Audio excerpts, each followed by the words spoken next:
Morning idol. Luto po tayo ng sinaing na tulingan. Ayan, sinaing na tulingan. Lagay natin dito siya sa kawali. Ayan idol, nalagay natin. Tapos lagay natin yung mga ricado. Siyempre idol, di mawala ang taba yan. Taba ng baboy. Ayan, taba ng baboy.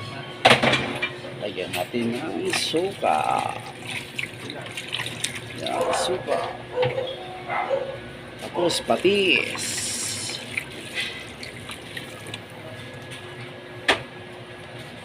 Tapos paminta. Ayan. Paminta na yan mga idol. Tapos MSG. Ayan. Ayan idol. Lagyan ko siya ng konting tubig para di masyadong matuyo maya.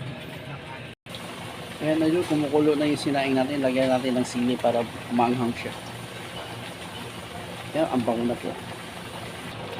Ayan idol, luto na po ang ating sinaing na tulingan.